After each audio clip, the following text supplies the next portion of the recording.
Secretary of State, good morning to you. Good morning. Good morning. So what can you give us? Thanks for having me on. Always good having you, Mr. Hancock. Thank you for coming on. What can you tell us about the background of this?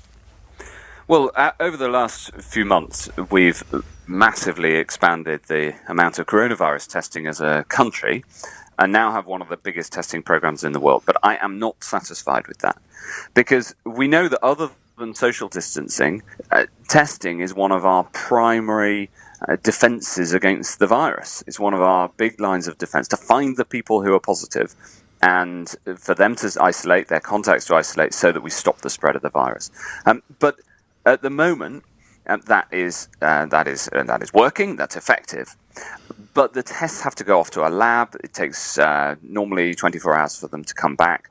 There are new technologies that are coming down the track so that we can not only much more easily test people who might have symptoms or who we might think has the virus, but also roll it out much more broadly, mass testing, to give people the confidence that if they test negative, that they can then go about their normal business. And this will help to get people back to work, as you say, and to reassure people that they don't have the virus, as well as, of course, helping us find more accurately the people who do. And how much of a concern is that? Because I note that figures last week showed it's identifying fewer close contacts than the previous month, down from 51% to 42%. Now, is this because of the sheer bulk of testing that's going on, or is there a flaw somewhere that needs to be identified and resolved? I'm not sure which. I don't quite recognise that statistic. Okay. The number of people who, when they tell us their contact, who they've been in contact with, we now manage to get in contact with 84% of them, and the standard that we were asked to meet was 80%. So we're at so the contact tracing system is working. It can always improve, and it's important we keep working to improve it. But it is working effectively to keep the virus under control. And a combination of the test and trace system, the social distancing people are doing, and the quarantine rules are at the moment keeping the number of cases in this country flat, when we can see in other countries, including near neighbours like France and Spain, the numbers are really shooting up.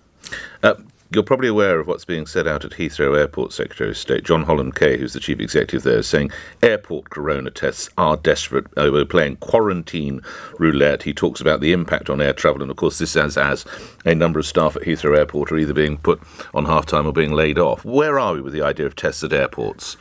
Well, there's a challenge. There's a biological challenge, which is just a fact of life, which is that when you catch coronavirus, you incubate it for some time. And the scientists reckon that a test on day one only catches about 7% of people who've got the virus. And so testing people at the airport doesn't actually help to keep people here safe. That's why we have to have the quarantine policy. And we lift the quarantine policy wherever we can, where a country is safe. But obviously, as we've seen, and as you and I have discussed, Nick, many times, yes, we are also prepared to bring that quarantine in, sometimes at short notice, when there's a country where the number of cases is really shooting up. How excited should my listeners be by the deployment of hydrocortisone as regards COVID-19? Yes, hydrocortisone is a really positive step. I mean, it's only the second treatment that is proven to reduce the risk of dying. It is to be used on the most ill coronavirus ICU, patients. I think, isn't it, in intensive care? Those in intensive care. Thankfully, now there's far, far fewer people in intensive care, and as I say, the number of cases is flat.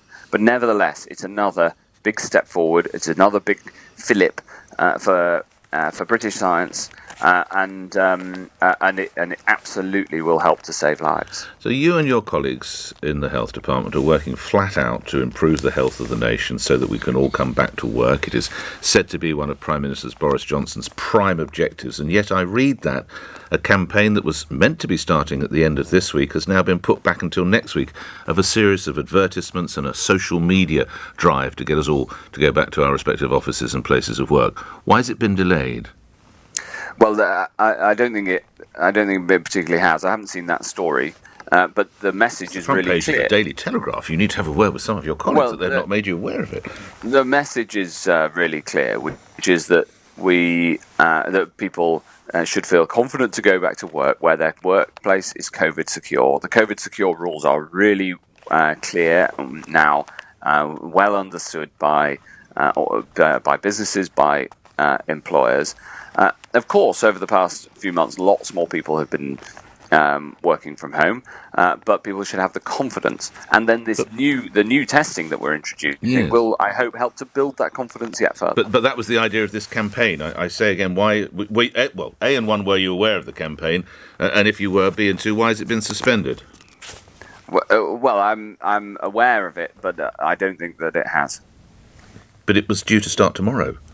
Well, I wasn't. I can't confirm that. No. All right. Coming back to the health department, what percentage of your colleagues are back behind their respective desks? Oh, a very large proportion, and so growing. More than 50%. It's growing every week, is what I'd say. I'm not going to give you an exact figure, but more and more.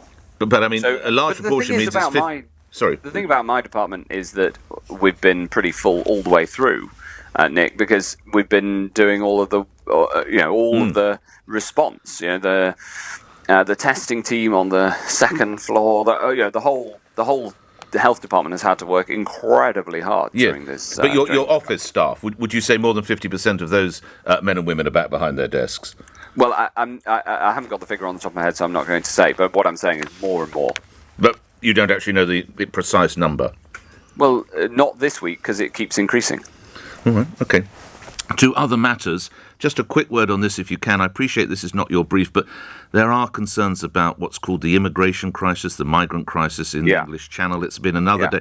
And again, this does affect, of course, the health of these poor souls who put their lives at risk to try and get to this country. It does, yeah. Your senior colleague, Priti Patel, promised action last October. I'm looking at my diary. That's 11 months. We seem to be going backwards, Secretary of State. Well, there's two things we have to do, isn't there? The first is we need to stop people leaving France and coming illegally. And the second is that if they do, then we need to be able to take them back. I mean, there's absolutely no reason, no justification for people to need to leave France illegally. France is a perfectly civilized country that looks after all the people who are there. So there's absolutely no need for this to happen, and so we need to stop this transit, which, exactly as you say, puts a huge number of people at risk, and is very, very heavily influenced by criminal gangs who are essentially exploiting these people. Okay. Do you sense you can be reinfected with COVID? There seems to be another case, Secretary of State, of someone who's caught it. I'm going to say caught it twice. I'm sure there's better medical terminology than that. Yes. Well, we have seen these cases, haven't we? The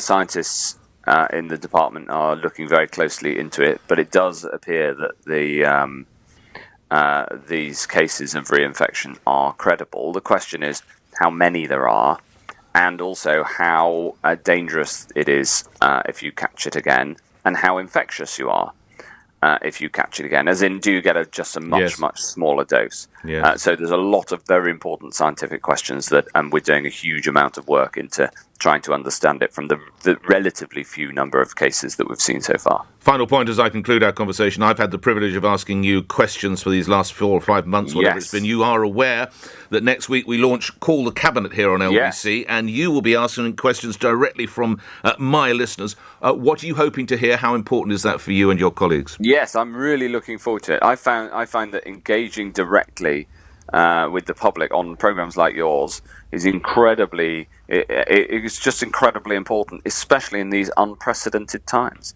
I love being out and about and talking to the public, and doing it on the radio will allow everybody to hear the conversation. Look forward to it. I'll see you on Monday, Secretary of State. Of course, we will suitably socially distance. That's Matt Hancock confirming that here on LBC. Thank you for your time, Mr. Hancock.